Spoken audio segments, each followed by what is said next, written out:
오늘은 성령 강림 전후 18째 주일입니다.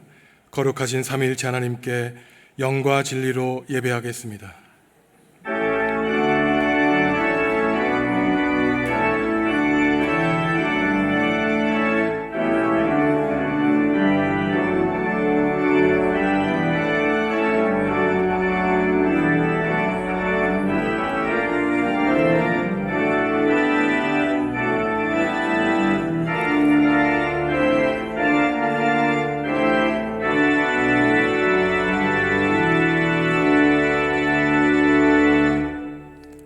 하나님, 인생의 무거운 짐을 지고 세상에서 방황하는 저희를 인도해 주신 은혜에 감사를 드립니다.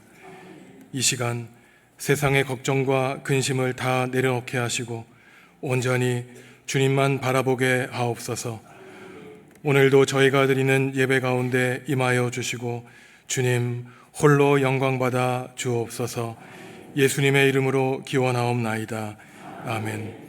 하늘에 계신 우리 아버지, 아버지의 이름을 거룩하게 하시며 아버지의 나라가 오게 하시며 아버지의 뜻이 하늘에서와 같이 땅에서도 이루어지게 하소서. 오늘 우리에게 일용할 양식을 주시고 우리가 우리에게 잘못한 사람을 용서하여 준 것 같이 우리 죄를 용서하여 주시고 우리를 시험에 빠지지 않게 하시고 악에서 구하소서. 나라와 권능과 영광이 영원히 아버지의 것입니다. 아멘.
하나님과 이웃과 피조세계에 지은 죄를 고백하겠습니다.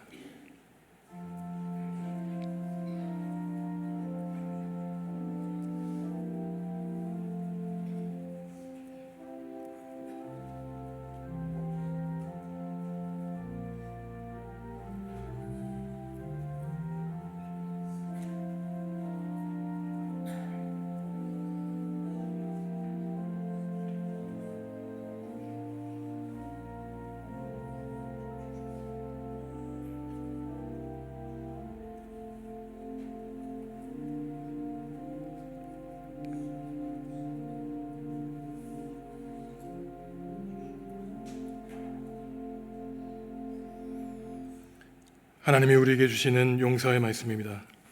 악인은 그의 길을, 불의한 자는 그의 생각을 버리고 여호와께로 돌아오라. 그리하면 그가 긍휼히 여기시리라. 우리 하나님께로 돌아오라.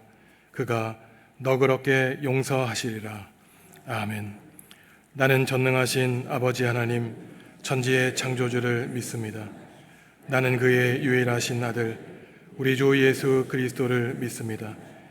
그는 성령으로 잉태되어 동정녀 마리아에게서 나시고 본디오 빌라도에게 고난을 받아 십자가에 못 박혀 죽으시고 장사된 지 사흘 만에 죽은 자 가운데서 다시 살아나셨으며 하늘에 오르시어 전능하신 아버지 하나님 우편에 앉아 계시다가 거기로부터 살아있는 자와 죽은 자를 심판하러 오십니다.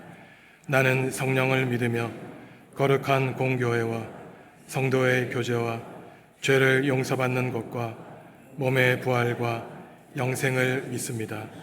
아멘.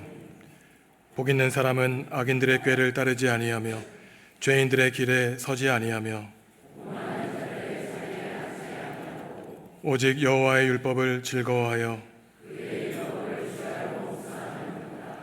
그는 시냇가에 심은 나무가 철을 따라 열매를 맺으며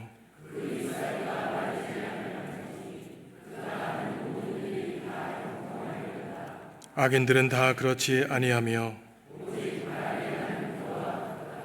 그러므로 악인들은 심판을 견디지 못하며 무릇 의인들의 길은 여호와께서 인정하시나 악인들의 길은 망하리로다.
우리의 삶을 인도하시고 동행하여 주시는 주 하나님, 지난 시간들을 지켜주시고 하나님의 전으로 인도해 주시니 감사합니다. 언제나 하나님이 주신 은혜에 감사하며 살아야 하는 우리지만 인간적인 부족함과 아집된 생각으로 죄악된 삶을 고백하오니 용서하여 주시옵소서. 세상 자연의 섭리를 주관하시는 주님, 어느덧 더운 여름이 지나고 풍요로운 수확의 계절 가을입니다. 황금 물결의 들과 탐스러운 과일, 아름다운 사냐의 모습이 참 아름다운 하나님이 만드신 동산입니다. 이 동산에 우리 인간들의 삶이 어우러져 있습니다. 기쁨과 슬픔도 함께하며 살아가는 하나님이 보시기에 좋은 세상입니다. 하지만 이 속에 드리우는 아픈 그늘도 있습니다. 하나님, 비추어주는 밝은 빛이 이들에게도 따뜻함을 느낄 수 있게 함께하여 주시옵소서. 또한 특별히 우리 북한 동포들에게 같이하여 주시옵소서. 하루속히 독재의 그늘에서 벗어나게 하소서. 또한 자유를 찾아 고향을 떠나 우리 대한민국으로 내려온 형제 자매들이 있습니다. 이들이 하나님이 함께 하시고 이들의 삶을 인도하여 주시옵소서. 이 땅에서 삶의 터전을 다져나갈 때 우리 사회가 그들을 따뜻하게 맞이할 수 있게끔 함께하여 주시옵소서. 또한 고향을 찾아 갈 수도 없는 이산 가족들의 아픔을 함께하여 주시옵소서. 빨리 통일이 되어서 그들이 그리던 고향을 찾아갈 수 있는 그러한 세상이 올 수 있게끔 함께하여 주시옵소서. 우리 각자의 삶 속에 있는 어려움이 있습니다. 건강의 문제, 경제적인 문제, 여러 가지 모습으로 삶을 있습니다. 그 삶을 지켜주시고 함께하여 주시옵소서. 또한 능히 이길 수 있는 힘과 용기를 주시옵소서. 이 시간 말씀을 전하시는 목사님, 말씀의 능력이 우리 삶 속에 역사하여 우리를 변화시키게 하여 주시옵소서. 예배를 위해서 봉사하는 손길과 하나님을 찬양하는 찬양대 위에 축복하여 주시옵소서. 이 모든 말씀 예수님 이름 받들어 기도드렸습니다. 아멘.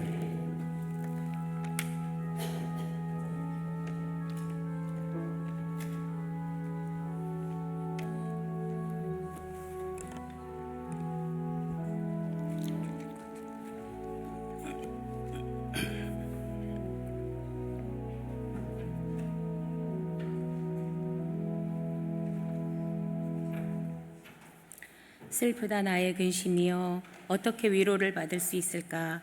내 마음이 병들었도다. 딸 내 백성의 심히 먼 땅에서 부르짖는 소리로다.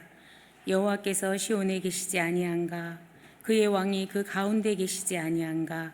그들이 어찌하여 그 조각한 신상과 이방의 헛된 것들로 나를 경노하게 하는고 하시니.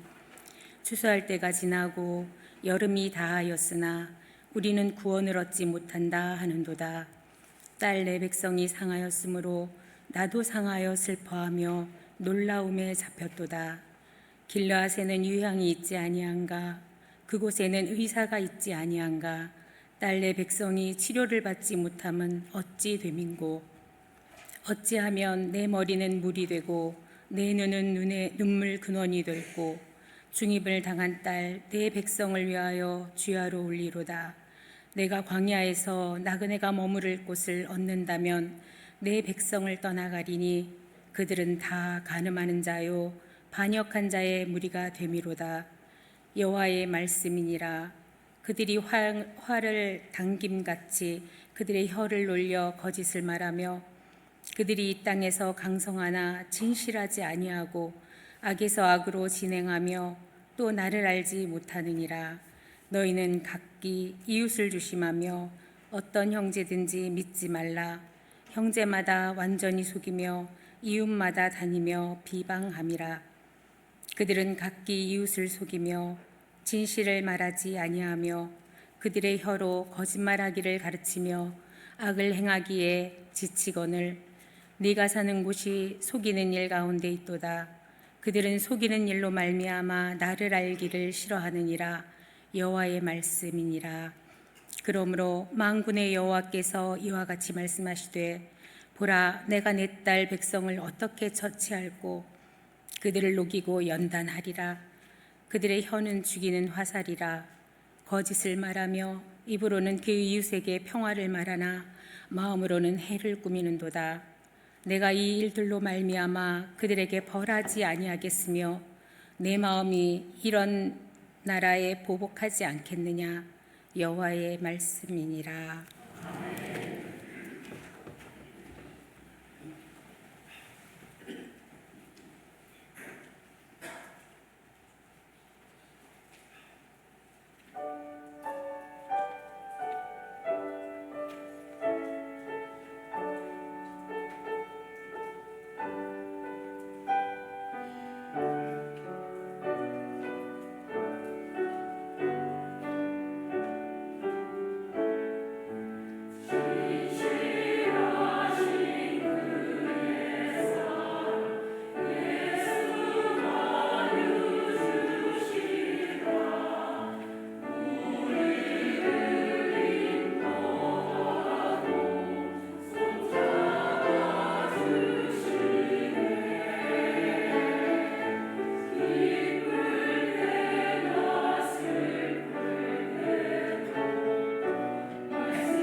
아는 하나님께 영광을 올려드립니다. 전통적으로 동양에서는 사람의 감정을 감추는 것이 미덕이었죠. 기쁘다고 그 기쁨을 드러내지 않고 슬프다고 그 슬픔을 있는 그대로 드러내지 않는 것이 훌륭한 사람이 가지고 있는 덕목이었습니다. 그런데 문제는 우리가 겪는 슬픔을 드러내지 않고 마음속 깊이 간직하고 하나하나 쌓아두면은 결국은 그 슬픔이 한이 되어 우리의 몸과 마음을 병들게 한다는 데 문제가 있는 것이죠. 저하고 제 아내는 아이들을 키울 때 감정을 있는 그대로 표현하는 것을 가르쳐 왔습니다. 기쁠 때는 기쁠 때라고 말하고 어렵거나 힘들 때는 아빠 엄마한테 힘들고 어려운 일을 있는 그대로 말하라고 가르쳤죠. 그런데 어린이집에 들어가서 아마 제 아들이 울 일이 있었나 봅니다. 그랬더니 선생님이 사내 자식이 뭐 그런 일을 갖고 우냐고 아마 야단을 치셨나 봐요. 우리말에도 남자는 살아가면서 3번 운다는 말이 있었습니다. 태어날 때 울고, 부모님이 돌아가셨을 때, 그리고 나라가 망할 때 3번만 울어야 된다고 말하지만, 사실 이런 말에 비추어 보면은 오늘 우리가 읽은 이 예레미야는 밤낮으로 눈물을 흘린다 그러고 슬픔에 빠져 있다 그러는데, 그러면은 이 사람을 넘어서 백성들의 고통을 보시며 마음 아파하시고 눈물을 흘리시는 하나님의 눈물은 도무지 이해할 수 없는 것이죠. 슬픔은 사람이라면 누구나 가지고 있는 보편적인 감정입니다. 아픔을 당하고 이별을 겪을 때 슬픔을 느낄 뿐만 아니라 그저 아무 이유 없이 우울감에 빠지게 될 때도 있죠.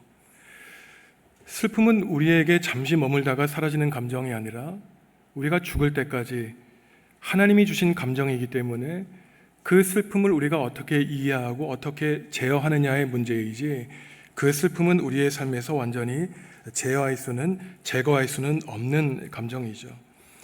그래서 바울 사도도 말하기를 우리가 슬픔 가운데 항상 기뻐할 수 있도록 노력하라고 가르치고 있습니다.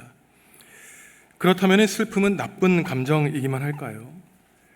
일반적인 사람은 슬픈 감정은 우리의 삶을 파괴하는 부정적인 감정으로 여겨 그 슬픔을 없애야 된다고 말하지만 좋은 기능을 하기도 합니다.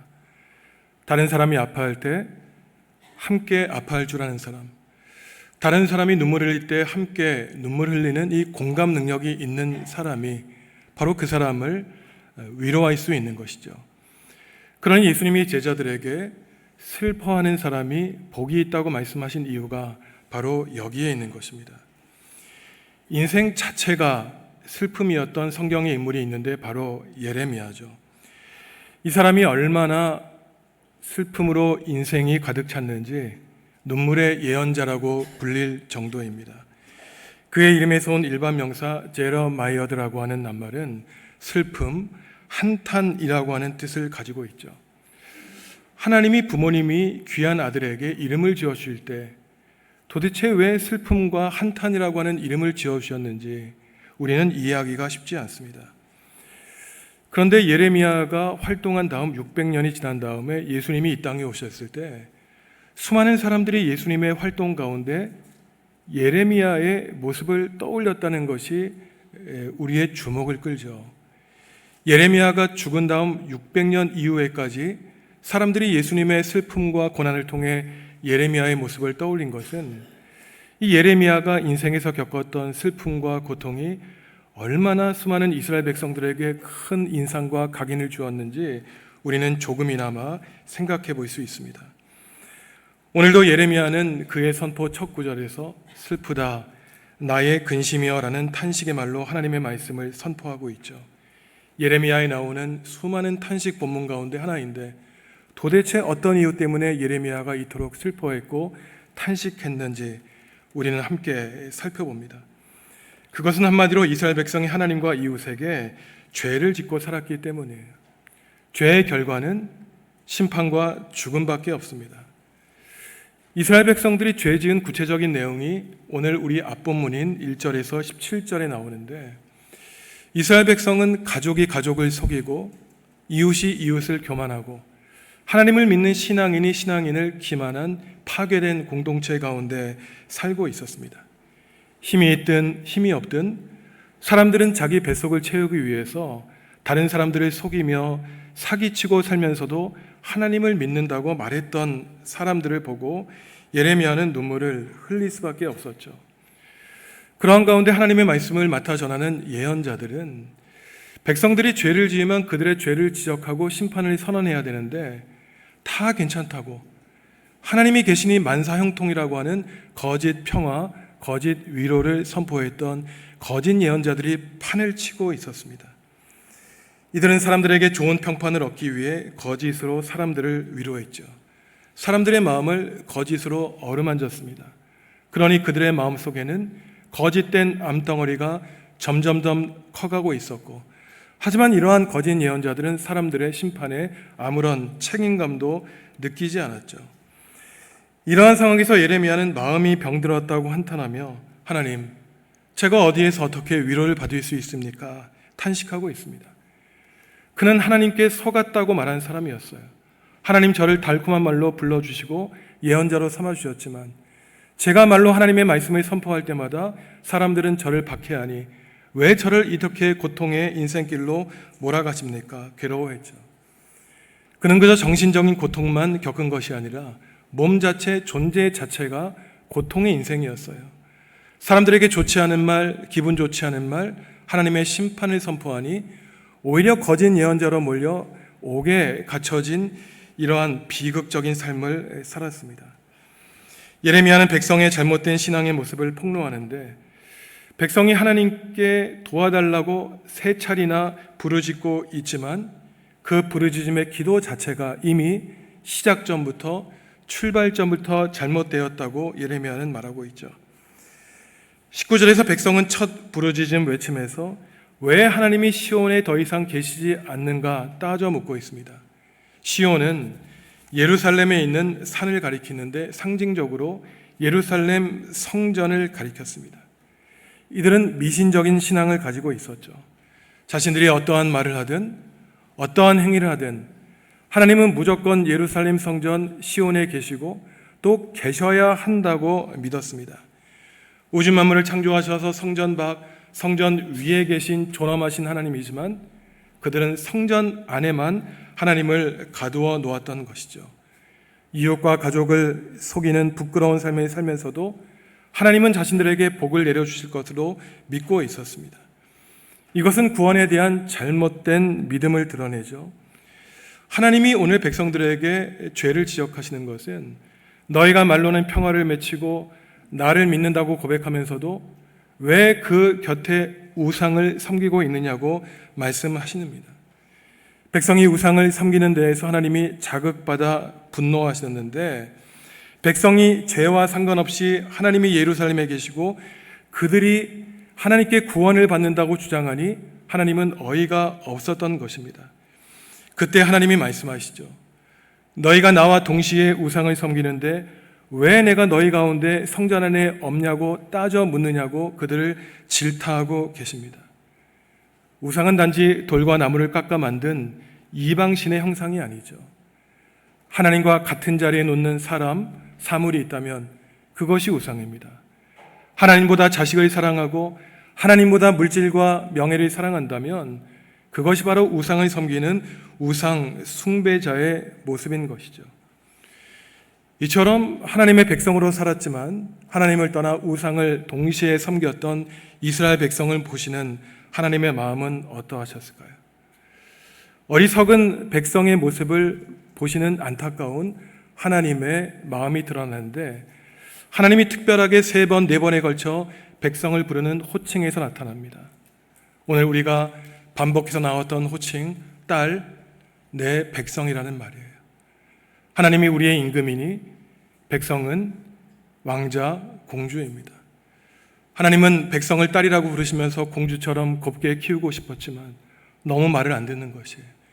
하나님을 예배하기보다는 하나님을 떠나 다른 신을 섬기는 하나님의 마음을 찢어놓는 백성들이 바로 이스라엘 백성이었습니다. 딸, 내 백성이라고 하는 말 가운데에는 어리석어 하나님의 마음을 아프게 하는 그 백성에 대한 하나님의 애달픈 마음과 애정이 담겨 있는 것이죠. 성공하는 인생이 어떤 인생일까요? 하나님이 함께 하시는 인생이 성공하는 인생입니다. 아무리 세상에서 많은 돈을 벌고 많은 지식을 쌓고 수많은 명예와 권력을 얻더라도 그 인생 가운데 하나님이 없다면 그 인생은 비극적인 실패한 인생에 불과하죠. 이러한 점에서 이스라엘은 후손들에게 실패한 역사를 기록으로 남겼습니다. 성도 여러분, 실패한 인생 사시지 마십시오. 성공하는 인생 사시기 바랍니다. 예배당에 나와 하나님을 섬기기 위해 나온 것이지 세상 사람들이 나누는 담소를 위해 나눈 것이 아니에요. 예배하기 전 말씀을 깊이 묵상하고 하나님이 나에게 무슨 말씀을 전해주실까 깊이 준비해야 되는데 옆에 있는 교우들과 이러저런 담소를 나누니 저의 마음이 무거워질 따름입니다. 하나님은 우리의 예배를 받기를 바라세요. 우리의 예배와 우리의 기도와 찬송이 오직 하늘에 계신 하나님만을 향하기를 하나님은 간절히 바라시며 그러한 어리석은 우리를 향해서도 딸, 아들, 내 백성이라고 지금도 부르기를 포기하지 않으시는 분이 바로 우리를 지극히 사랑하시는 하나님이라는 사실을 우리는 기억해야 됩니다. 여러분이 어려움에 빠졌을 때 왜 하나님 시온에 계시지 않습니까? 왜 내 삶에 내 가정에 계시지 않습니까? 따져 묻기 전에 여러분은 하나님 곁에 있었는지 하나님의 마음을 아프게 하진 않았는지 먼저 내 자신을 살펴보는 것이 바른 길 아니겠습니까? 둘째로 백성은 하나님께 외쳐 묻고 있습니다. 여름이 지났고 추수할 가을이 다가왔는데 왜 우리에게 아무 데서도 도움이 오지 않느냐는 것이에요. 8장 앞구절을 보면은 포도나무에 포도가 열리지 않고 무화과나무에 무화과가 열리지 않았던 것입니다. 그들은 하나님을 믿은 것이 아니라 매년 돌아가는 자연 질서를 신뢰했어요. 봄에 씨앗을 뿌리고 여름에 땀 흘려 일하면 가을에는 당연히 풍성한 과일과 곡식을 맺을 것으로 그들은 기억하고 있었습니다. 하지만 그것은 그들만의 세상에 갇힌 생각이죠. 구원과 풍요는 자연적으로 이루어지지 않습니다. 사람의 힘과 노력으로 얻을 수 있는 것이 아니죠. 하나님이 이루어 주셔야, 하나님이 은혜를 베풀어 주셔야만 가능한 것입니다. 예민한 영적인 눈을 가진 예레미야는 백성들의 이러한 영적인 상태로는 도무지 가능성이 없고 하나님께 구원을 얻을 수 없다는 사실을 분명히 알고 있었습니다. 이러한 백성의 부끄러운 외침을 들은 예언자 예레미야는 자신이 깊은 슬픔에 빠져 있다고 고백하고 있는데 결국은 백성들이 겪을 죽음과 비참한 비극의 운명이 나와 다른 운명이 아니라 결국 내가 짊어져야 될 십자가의 운명이라는 사실을 예레미야는 깨달아 알고 있었죠. 여기서 슬프다라고 할 때 히브리어 동사 카다르는 어두워지다, 더러워지다를 뜻하는 낱말입니다. 하나님, 제가 슬픕니다. 제 인생에 복음의 빛이 없고 오직 제 인생이 캄캄한 어둠으로 가득 차 있습니다. 정결하고 거룩해야 될 제 인생이 온갖 세상의 때로 더러워지고 물들어져 있었습니다. 여기서 슬퍼한다는 말은 이미 생명을 갖고 있는 것 같아 호흡은 하고 있지만 하나님을 떠나 죽음의 상태에 있는 이스라엘 백성이 마치 살아있는 사람의 몸에 상복을 입힌 송장과 같은 모습을 상징하는 것이죠. 이러할 때 예레미야는 백성들이 겪을 운명을 바라보며 도무지 자신에게도 희망이 없는 사실 때문에 자기가 할 수 있는 방법은 단 한 가지, 그러한 운명 앞에 눈물을 흘리며 슬퍼할 수밖에 없고 그저 겸손히 무릎 꿇고 고개 숙여 혹시나 하나님이 나를 도와주실까 하는 소망을 하나님께 둘 수밖에 없는 사실을 오늘 우리에게 알려주는 것입니다. 예레미야는 이스라엘 백성이 당할 운명을 자신과 상관없는 것으로 버리지 않고 자신의 운명으로 삼는 참된 하나님의 사람이었습니다. 우리는 지난주 중에 긴 추석 명절 연휴를 보냈죠. 추석은 구정과 함께 우리 민족의 가장 기쁘고 즐겁고 감사를 표현하는 그러한 행복한 명절입니다. 하지만 그러한 풍요로운 명절이 우리의 마음을 들뜨게 하는 것으로 끝나서는 안 되겠죠. 우리가 추석 명절을 보내면서 우리 앞에 있는 이 풍성한 곡식과 과일이 도대체 어디에서 왔는지 우리는 깊이 생각해야 됩니다. 내 힘과 노력으로 그 풍성한 과일과 곡식을 얻었다고 잘못 생각하면 안 되겠죠. 하나님이 비를 내려주셨기에, 하나님이 따스한 햇볕을 이 땅에 내려주셨기에, 하나님이 우리에게 땀 흘려 일할 건강을 주셨기에 모든 것이 가능하다고 우리는 감사의 고백을 하나님께 올려드려야 되는 것입니다. 온 가족이 함께 한 자리에 모여 하나님만이 우리 가정의 주인이십니다. 우리 가정에 어려움이 닥칠 때 어려움 가운데 함께하여 주시고 구원해 주시며, 혹시 시간이 필요하다면 그 구원이 이루어지지 않더라도 그저 우리 곁에 계셔 주십시오. 하나님께 간구하는 훈련을 해야 되는 것이 바로 가을철 신앙을 무르익게 하시는 하나님의 뜻을 우리는 깨달아 알아야 되는 것이죠. 이스라엘 백성은 뻔뻔하게도 세 번째로 크게 외쳐 기도하고 있습니다. 병든 자신의 몸과 마음을 고칠 약을 얻고 의사를 우리에게 보내주어서 병을 고쳐달라고 22절에서 외치고 있어요. 그때 하나님이 말씀하십니다. 길르앗에 약품이 없느냐? 길르앗에 용한 의사가 없느냐고 백성들에게 말씀하고 있습니다. 길르앗은 당시 요단강 동쪽 지역으로, 이곳에선 의약품에 사용되는 식물을 재배하는 것으로 유명했습니다. 소합, 향나무의 진으로 만든 이 연고가 유명했는데, 아픈 상처에 바르면 빨리 낫게 하는 연고로 유명했고, 길르앗은 이 진액을 머나먼 나라들에 수출하는 지역으로 유명했죠. 하나님이 그때 어리석은 이스라엘 백성들에게 말씀하시는 것이에요. 길르앗에 유명한 연고가 있다 그러는데, 그곳에 용한 의사가 있다 그러는데 왜 더 이상 사라졌느냐? 무슨 말씀으로 하나님이 백성들에게 이러한 말씀을 하실까요? 백성이 어떠한 어리석음을 범했길래 이러한 말씀을 하겠습니까? 병을 낫게 할 약초를 찾았습니다. 용한 의사를 찾아 전국 방방곡곡을 찾아다녔죠. 진시황이 영원히 살기 위해 불로초를 찾으려고 노력했지만 그 전에 그들은 찾지 않는 한 분이 있었는데 바로 하나님이었어요. 아무리 훌륭한 약을 먹고 발라도, 아무리 훌륭한 의사를 만나도 그 약을 주신 분, 그 의사를 통해 우리의 병을 고쳐주시는 분이 하나님이라는 사실을 그들은 몰랐던 것입니다. 하나님을 찾지 않고 엉뚱한 곳에서 엉뚱한 사람을 만나고 엉뚱한 물건 해결책을 찾고 있느니 그들은 인생의 궁극적인 해결책을 얻지 못하는 어리석음을 범했던 것입니다. 그러니 예언자는 이제 죽어 이 땅에서 사라질 백성들을 바라보며 눈물 흘리는 백성과 함께 눈물을 흘렸던 것입니다. 우리 인생의 문제의 해결책은 하나님께 있습니다. 하나님이 막다른 골목에 빠져있는 우리를 건져내실 수 있는 것이죠. 우리의 몸과 마음의 아픔을 낫게 해주시는 분이 치유자, 생명의 주인 되신 하나님이세요. 성도 여러분, 몸과 마음이 아플 때 누구를 떠올리면 좋겠습니까? 바로 내가 아파 눈물을 흘릴 때 우리 곁에서 나와 함께 눈물을 흘리시는 예수 그리스도를 떠올려야 되는 것이에요. 내가 구렁텅이에 빠져 있을 때 나를 끄집어내기 위해 손을 붙잡아 주시며 나와 함께 그 구덩이에 빠져 계신 주님을 떠올리면은 주님의 눈물이 나를 구원해 주시며 나의 흐르는 눈물 가운데 하나님의 눈물이 있다는 사실을 우리는 기억하며 십자가의 죽음을, 고통을 이겨내신 주님을 따라 우리도 죽지만 십자가에서 부활하신 예수님을 따라 우리도 다시 사는, 영원히 사는 놀라운 경험을 하나님은 우리에게 하시게 허락해 주시는 것입니다. 2600년 전 예레미야 당시의 모습을 한번 살펴보십시오. 그들은 인생의 고단함과 가정의 문제, 국가의 재난 앞에 하나님께 세 차례나 부르짖어 외쳤습니다. 형식은 기도였어요. 부르짖고 기도했습니다. 하지만 그 내용은 하나님을 향한 기도가 아니라 자신의 욕망과 자신의 이익과 탐욕을 해결하기 위한 철저히 인간적인 모습으로 가득 차 있었습니다. 그 기도가 하나님을 향하지 않는데, 그 기도가 내 신념과 내 주장, 내 철학, 내 가르침으로 가득 차 있는데, 나의 감정을 만족시키기 위한 자기 주문과 자기 최면에 불과한데, 아무리 오랜 시간, 아무리 금식하며 땀 흘려 눈물 흘리며 기도해도 그 기도가 하나님께 연결될 리가 없는 것이죠.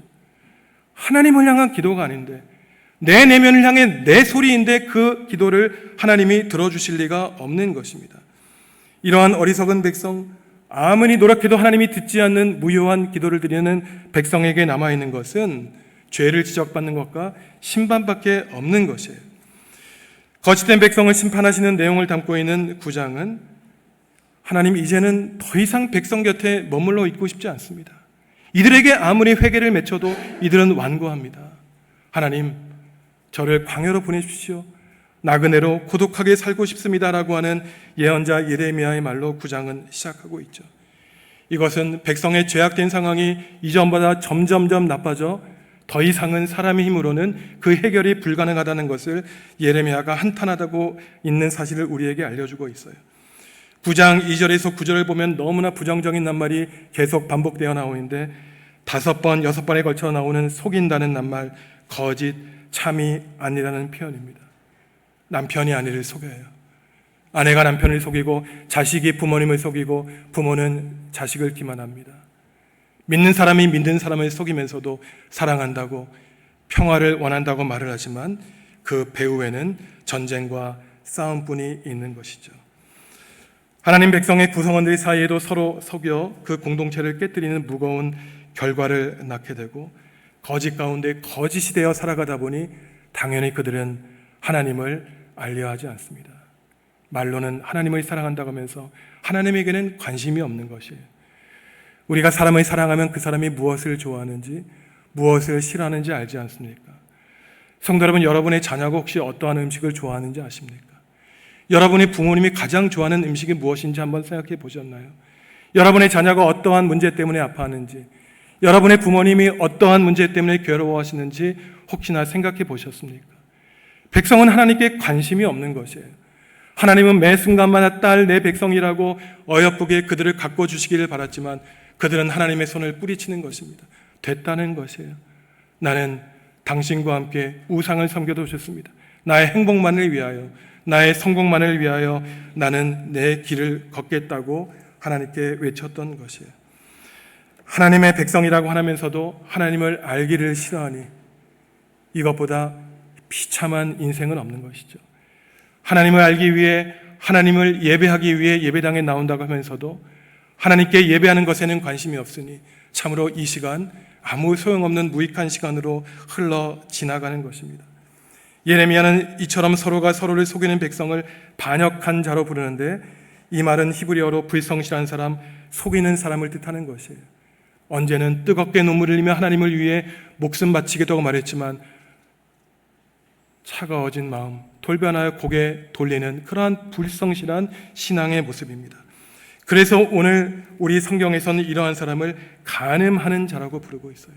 하나님을 섬기면서 버젓이 이방 신의 손목을 잡고 걸어가니 당연히 하나님을 떠나 간음하는 안타까운 모습을 하나님은 우리에게 고발하고 있습니다. 예언자는 결국 그들에게 심판을 선언하고 회개하라고 요청하지만 돌아오지 않는 백성에게 남아있는 것은 결국 심판뿐임을 안타깝게 말하고 있죠. 새한글 성경으로 9장 7절 말씀 함께 읽습니다. 보라, 내가 그들을 금속처럼 녹여 검증해 보겠다. 딸 나의 백성 때문에 내가 어떻게 해야 할까? 사람의 말이 아니에요. 하나님의 말씀입니다. 딸 내 백성 때문에 내가 어떻게 해야 할까? 우주 만물을 창조하신 하나님도 어떠할 도리가 없는 것이, 말을 안 듣는데, 순종하지 않는데, 복을 주겠다고 그러는데도 다른 데서 가서 복을 찾으니 내 딸 백성을 위해 내가 어찌하면 좋을꼬? 지금 저와 여러분에게 하시는 말씀입니다. 그러면서 하나님이 말씀하세요. 보라, 내가 그들을 금속처럼 녹여 검증해 보겠다.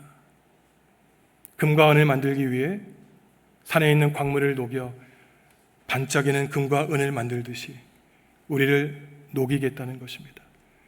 영원히 사실 것 같죠? 저도 그럴 것 같아요.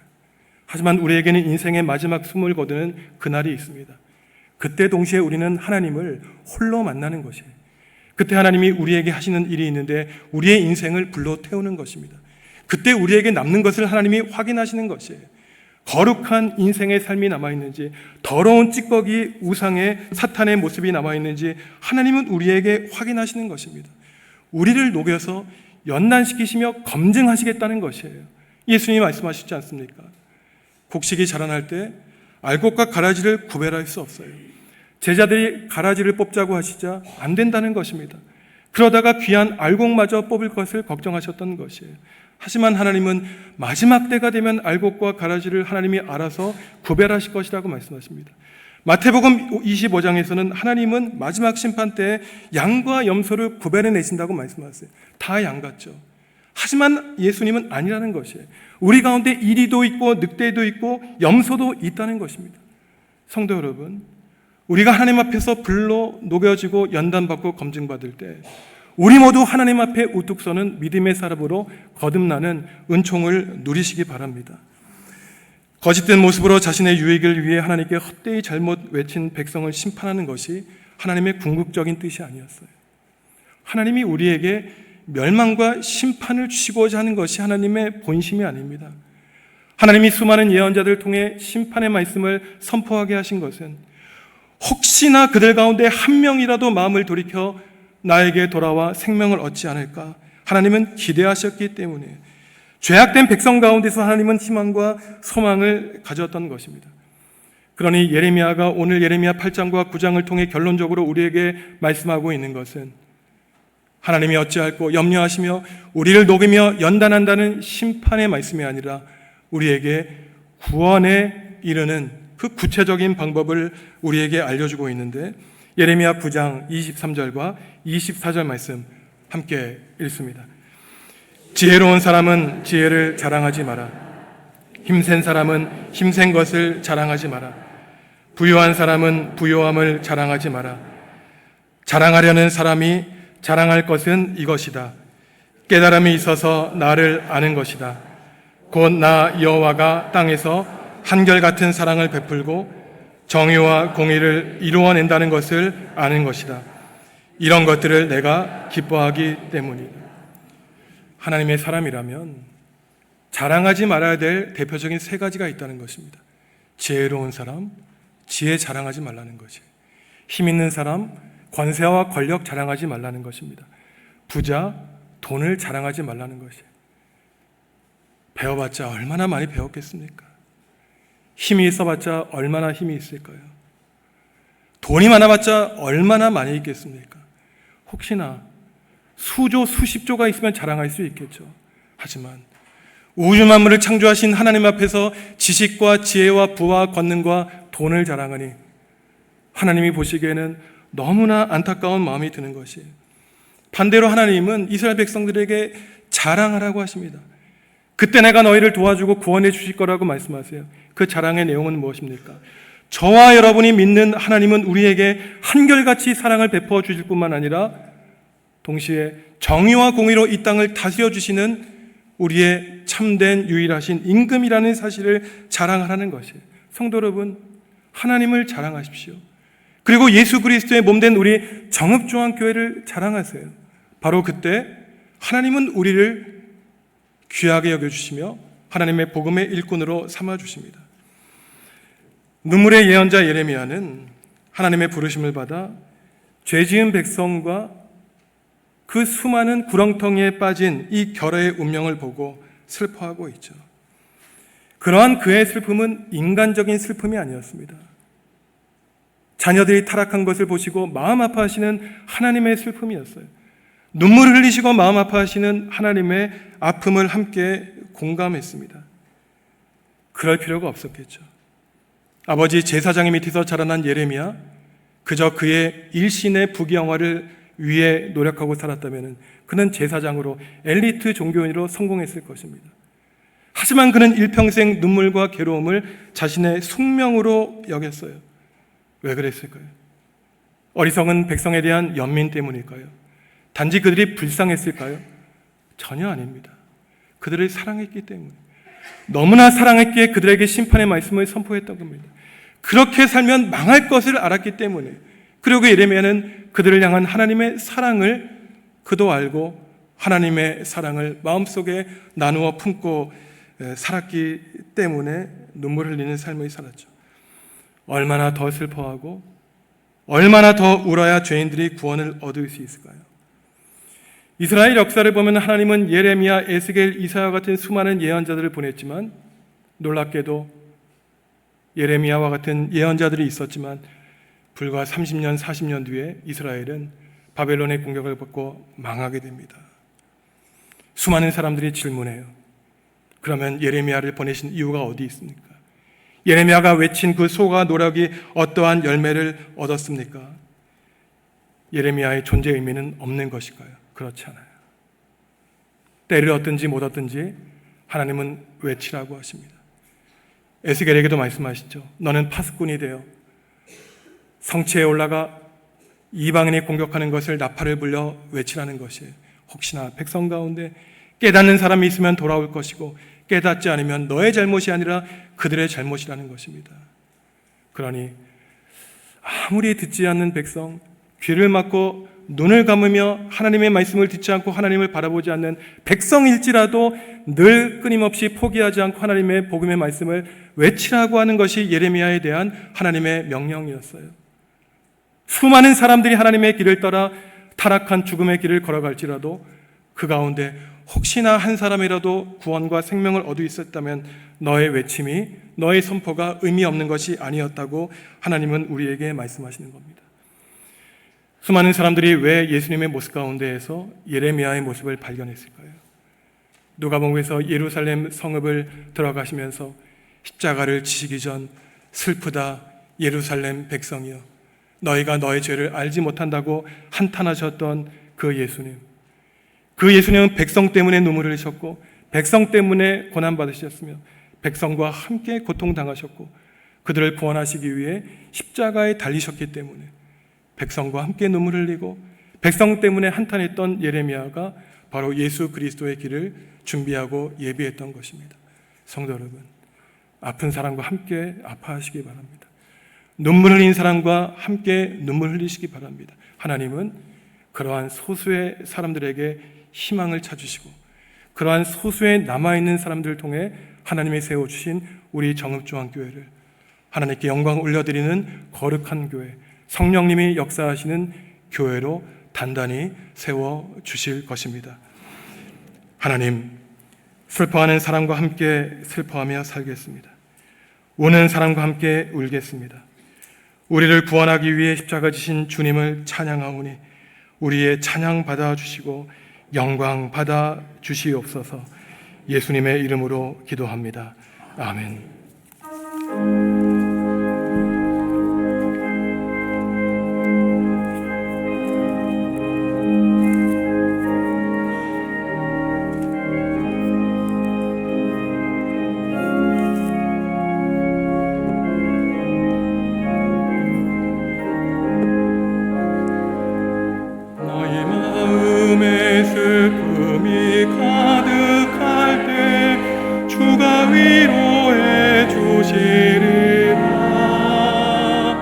아침에 같이 빛나는 마음으로 너 십자가 지고 가라.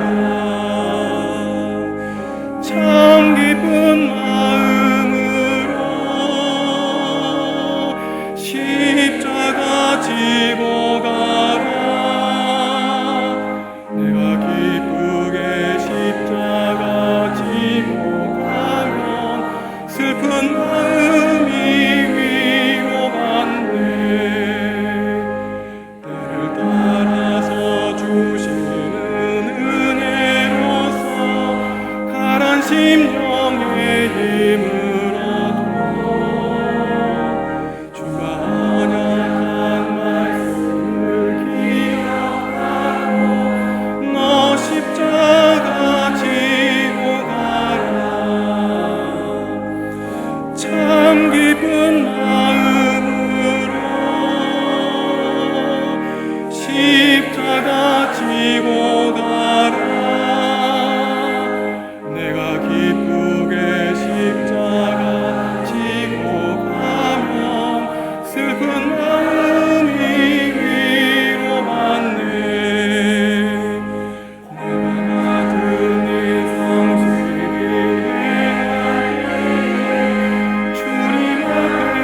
주님이 우리에게 물으십니다. 내가 나를 사랑하느냐?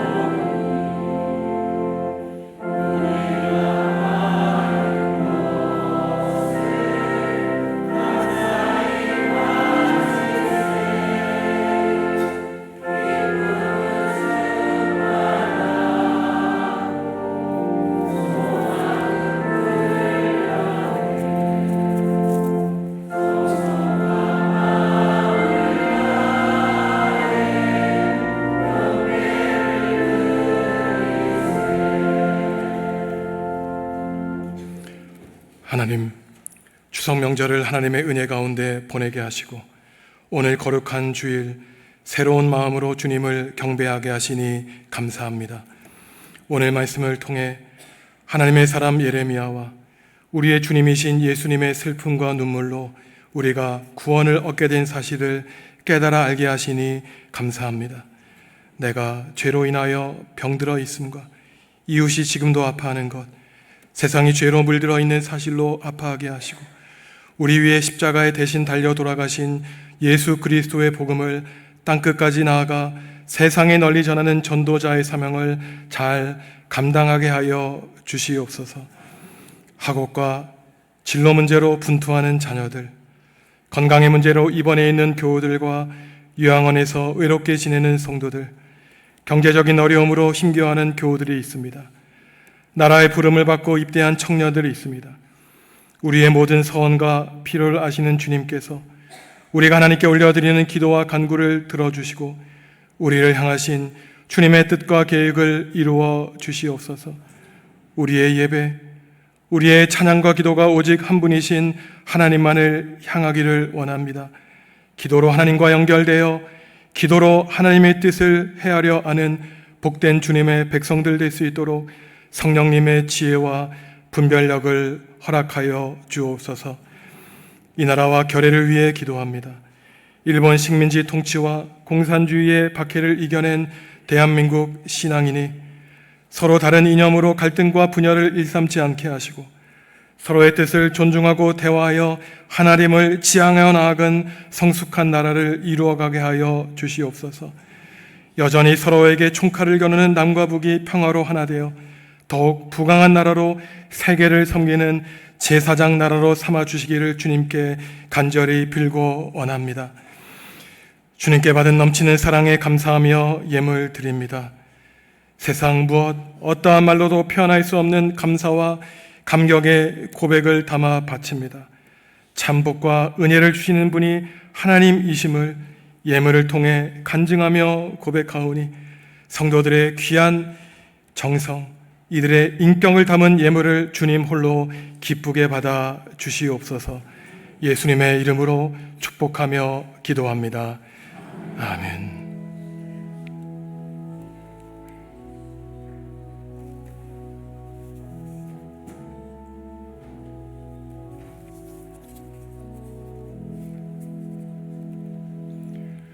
주님의 평화가 여러분과 함께 하시기를 바랍니다.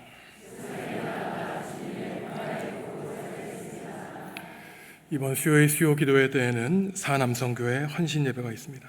다음 주일에는 성찬식을 갖도록 하겠습니다.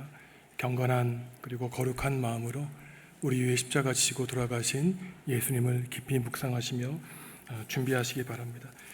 주위에 있는 믿음의 벗들과 이렇게 인사하시죠. 오는 사람과 함께 울겠습니다. 인사하시죠.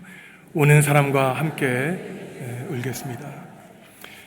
일어나서 주님께 찬양하겠습니다.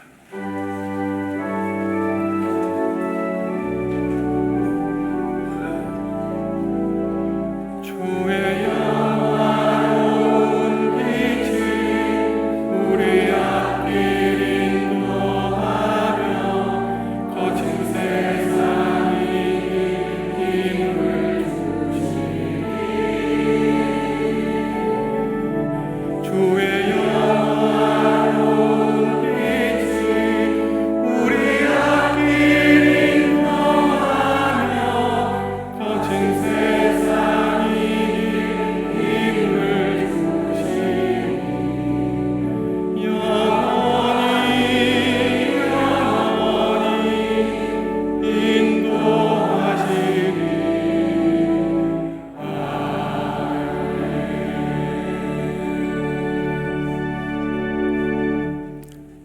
성도 여러분, 예수님이 심판받을 예루살렘 성읍을 보시며 슬퍼하신 것처럼 여러분도 하나님을 떠난 세상을 보며 슬퍼하시기 바랍니다.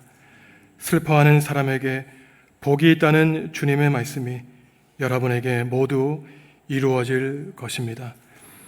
이제는 예수님의 은혜와 하나님의 사랑과 성령님의 사귐이 세상을 구원하기 바라시는 하나님의 거룩한 마음을 헤아려 구원의 복음을 세상에 널리 전하기로 다짐하는 성도들에게 지금부터 영원히 함께 하시기를 간절히 축원하옵나이다.